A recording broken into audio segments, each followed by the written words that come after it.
Test, test, test, test. Hello. Hi, my name is Evgeny Kuzyakov. I'm currently at Proximity, which is DeFi on Near, and today I'm going to talk about social in Web3. So first, before we start, we need to answer a simple question. So what's the difference between blockchain and Web3? And basically, it's written in Rust. It's likely a blockchain. If it's in PowerPoint, it's a Web3. So my background, I worked at Google Plus, at Google, and spent some time at Facebook. Then I eventually joined Near, and currently in Proximity. And social is kind of my side project, which I have passion about. So why Near? So it has named account, so you don't need ENS. It has multiple keys per account, so you can actually not be restricted by a single key. It has an account can be an actual contract, so you can have a vault on your account and can be like multi-sig, whatever. The contract uses JSON, so you don't need an ABI. And storage in Near protocol is managed by the amount of money, so it's somewhat similar to Solana accounts, except for you can dynamically allocate more storage if you have more Near on the account. It is scalable because it's sharded, and it has a free public RPC, so you don't need to like start with Infura. And I also contributed to protocol, so it biased my decision. So I'm going to talk about 4 experiments today. There's actually one more. And first one, we call it Near FM. It's live, and it was on testnet. It basically decentralized Twitter. So how it works, it has no backend. It's only like a front-end app, and it uses a public archival node that has access to the like previous blocks. It relies on a provable state because if you have a light client, you can prove that anything happened on chain. You can fetch it. It has no operational cost, and the way it works, the front end is like IPFS.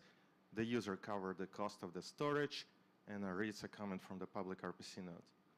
It's censorship resistant so long as the underlying network is censorship resistant, and it's also open source. So I call it a post chain. Basically, it's a chain of posts. The way it works is only the last post is stored on chain in the contract, and previous posts by the same user are linked by the block hash, or like block height. So this way you can recover entire history of what user posted while keeping the storage minimum on the latest state. You can also create a permanent link to the previous post by going to say, okay, this user at this block height. And the only issue that the user cannot post more than once per block, but blocks are like 1 second, so it's not a big deal. And frontend uses recursive fetching by like going back, hey, what was the post at this height? What was the previous height? And so on.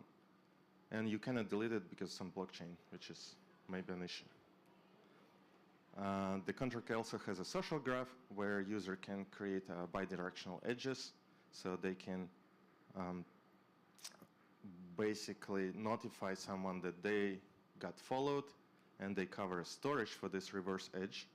So you can see who followed you, but you don't have to like pay for that. So the graph is public and reusable, which means like any application that uses account ID can actually grab this graph from the contract and use it on their front end. So for example, let's display friends that you follow, NFTs that from friends that you follow. So feed is actually a combination of the graph and the posts. So a contract returns only a last post for every edge that you follow, and then you can recursively recover the rest on the front end. And then you just need to sort them on based on time or like block height. So why it didn't work out? Well, likes actually require n by m storage, and lens protocol is example why it's also not on chain. UI is hard, and all the improvements actually need to be done and added to the contract. I think Lens is also having similar issues where if you want to add some new feature, you actually need to put it in a contract and then upgrade everyone to this contract, and it's just a mess. So I stopped working on it, and the app stopped evolving, and that's a problem with the centralization of development. And when testnet was forked on Near, for some like random reason, block heights were reset, and we lost the history of the posts. So it has some risks. So the next one is the wiki. It's basically Wikipedia hosted fully on chain. And it also uses Web4. I'll talk about this. So it's an article of chains. So when you post an article, the previous edits get deleted, but they are linked by the post, a similar idea, and linked by the height of the previous block, and you can go back in time on the front end to recover entire edit history. It uses sharded storage, which is kind of cool, so users don't have to worry about their storage, or like owning the article, or refund when they someone edited their article. So that's good. And how we actually pay for this? Through donations, like a traditional wiki style. It's also very easy to use. So here's the article I did on ECC. Basically copied some code, put some markdown, created a new URL. It's now live. The articles within the Wikipedia are automatically linked.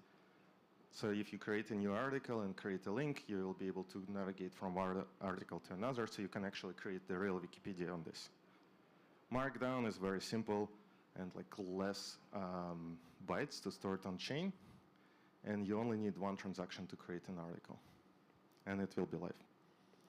So what is Web 4? It's something average between Web 3 and what Jack Dorsey does with Web 5. Actually, the main innovation here is when you deploy a contract, you can also put some link how the contract should be rendering, for example, a link to IPFS. And if you have a hosting that understands that format, that can pull this data, render it for you, and get it done. So the wiki.near is the account we used for the deploying the contract, the Wikipedia contract on Near, and it automatically served from the wiki.near page. In the future, you can imagine that Brave browser, for example, if it understands this format, it tracks the Near blockchain. It can serve this data without any other backends. Yes, as I said, it redirects to IPFS if you need to, or you can actually serve static pages or dynamically generated HTML straight from the contract. And you can read more on this article that I also put on Wikipedia. So why it didn't work? It actually works great, except for it doesn't have a reputation system, so it's easy to abuse. Anyone can come to the page and now edit it and put something else, promote their scam coin. There's no permission to restrict the edits. That's actually to prevent someone from taking all the 3-letter characters articles and later trying to sell the access to them. And it's bad navigation and no search because it's also mostly a front-end only app. But if you add a backend to this, you can build a full search, and you can fix navigation. You can actually improve it. It also open source. All of this I'm talking are just open source product. Now a Near Social, which is a centralized Twitter, or what they call it, federated Twitter. It's back to Web 2. It's a Mastodon instance, but with a few features, free for the users, and you use your Near account. So in this case, for example, alex.near, you log into this app without email or other credentials, and it generates your account at Alex. So you get something @alex@near.social. And it uniquely maps one-to-one for the accounts, and that allows us to serve this data through the API. You also get the push notification, which is kind of cool, where you can react to the events happening on chain. So login is Near simple. You log in with a Near account. You also get in auto-generated credentials for a mobile app that you can log in on mobile if you don't have a wallet, and it has a built-in kind of invitation system. So one-to-one map means, as I said, alex.near links to, for example, @alex. And for this, now we can say that alex.near has a profile. We know the social ages, and it has a custom display name. So for example, my profile, Eugene the Dream, it has @mob, but it also has the profile picture, background, and stuff like this. You can also export posts so long as they are public, and but it obviously needs to be trusted. The API is in-memory API that exports data from the Mastodon and serves it from memory instantaneously for really fast from Rust. So for example, for mob.near, you can get a profile picture. And we integrated this feature into the wiki to display the authors of the articles with more rich media. So the wiki kind of UI doesn't have to at all care about how they render a profile, how they do this, how to store it. Right now, every app is kind of independently displaying the users. This one is unifying them. And also the graph can be used to show NFTs by a friend. You can refer friends to the app, and you can do friend-of-friend expansion, intersection of two friends. Who should you follow in this particular app?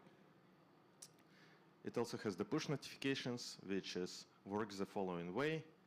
When an action happened on a near blockchain, it logs an event, similar on Ethereum event, and the indexer picks it up.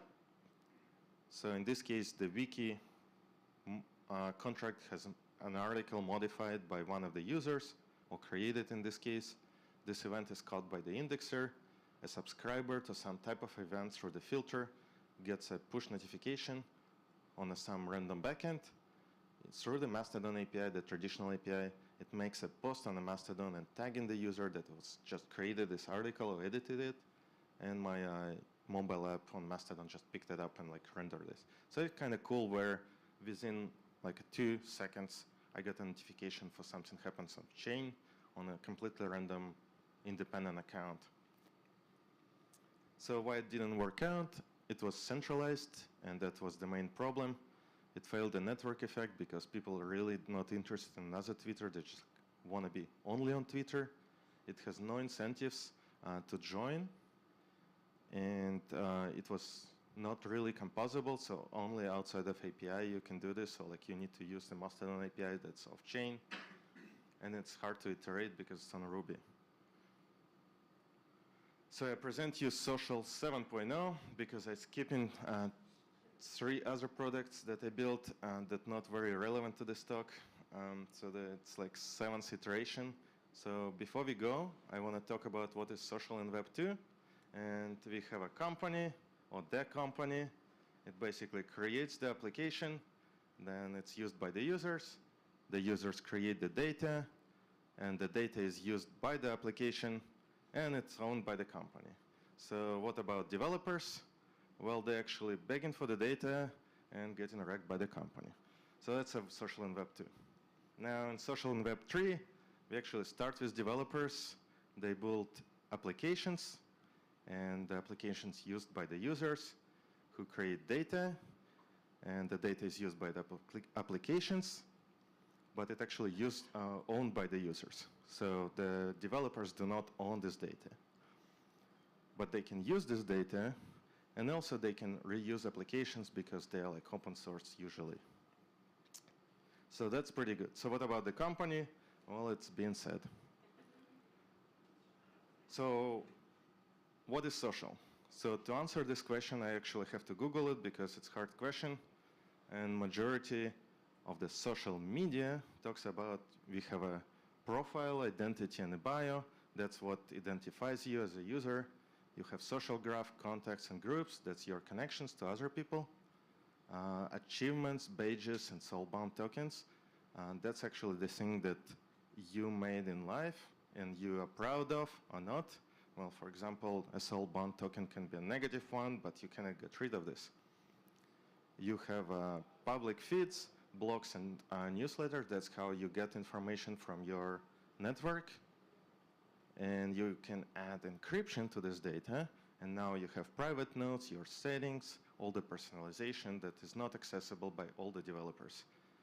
On top of encryption, you can build messages, email, and chats, where even so data is public, no one can use it except for the parties that have the keys to this data. In this case, the user with end-to-end encryption will have the data to decrypt the messages, and the data can be just used publicly everywhere. Now you can, on top of reviews, ratings, and reputation, this kind of quantitative metric added on top of the graph. So for example, likes or like super likes, and you can have notifications which are coming back for users to immediately react to something. So how we do this, we keep data on chain, and that has a lot of benefits. So the data is owned by the users, so long as the contract allows this. It has unrestricted public reads. You can sync up the blockchain and get the data in from any computer without restrictions. You can require permissions for writes by limiting how you write to the contract, and you have immutable data history, so it allows you to go back in time and like find what's going on there and like do this kind of optimizations on the storage layer. It's verifiable and provable because the blockchain is kind of designed for that. And it's also accessible by other contracts, so it allows you to compose the interesting applications on blockchain. It also scales with the blockchain, so if blockchain scales and ships like a sharding, and you can shard it, then you get like better performance. But you probably cannot store a ton of data because it might be expensive, so you would mostly focus on the metadata that you care about and the other contract might care about. So how we can store it? We can store it in something like a key value tree store. So it's like a key value store, but more with hierarchy, like a tree. So that allows users to have independent storage. So for under their account ID, they can store all the information about them. They cover the cost of this storage, and they cover the rights to the storage, some modifications. It can be like in a simple JSON-like representation. It's also very important that it doesn't have a specific schema. Like on Lens protocol, again, they have a specific schema right now where you, even so it's flexible, they kind of enforce in certain methods. Here, we're trying to keep it freeform, and I'll tell why. It also can be sharded by account ID, so you can scale with the network, adding more shards. So the reason we're not using schema is because we should use standards. And the standards is a great way to make it decentralized, because standards are not forcing you to be this way, they kind of like suggesting you to be this way. And a community can define standard instead of the foundation who's like govern the protocol can define standard. There can be multiple competing standards, and that should be fairly common. I think Ethereum with like ERC standards also like have multiple NFT competing standards that eventually one of them like get adopted by the community, but they don't enforce it on the like Ethereum blockchain network. So standards may evolve, and like eventually we get rid of like one token and start with another one. The contracts can stay immutable, which is very important to guard the control of this and like remove the liabilities from me.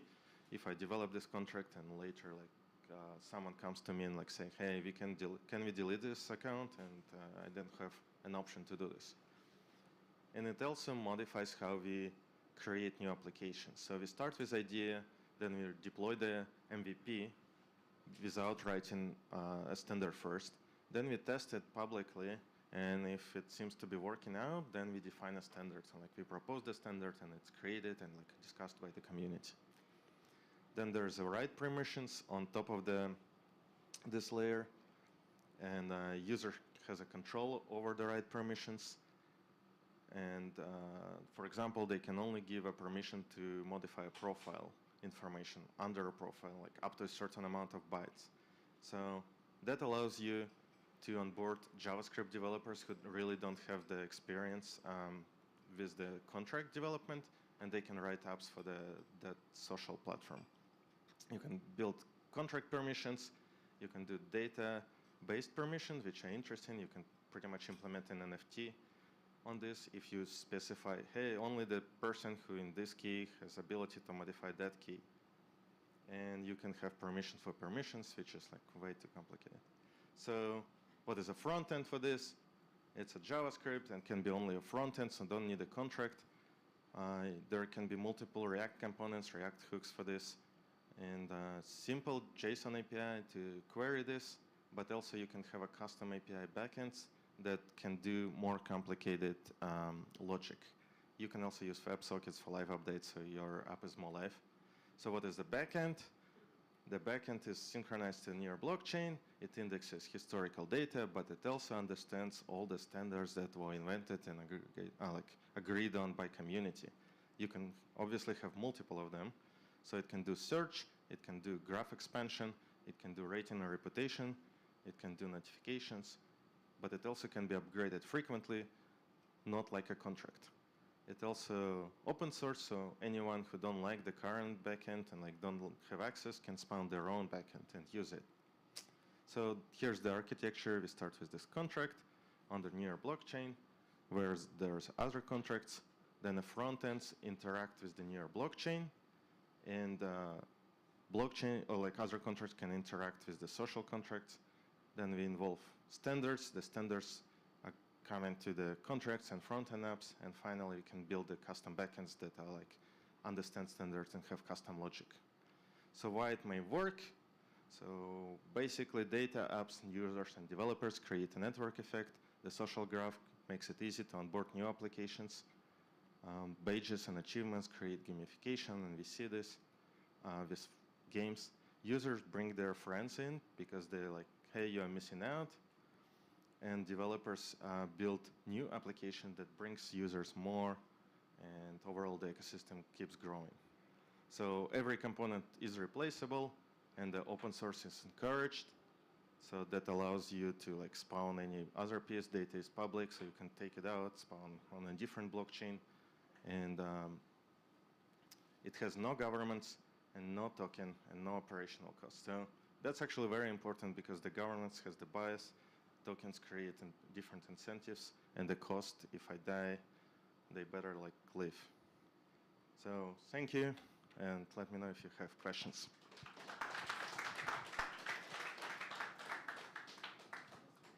Yes, hello. So if anyone has a question, do not hesitate to ask.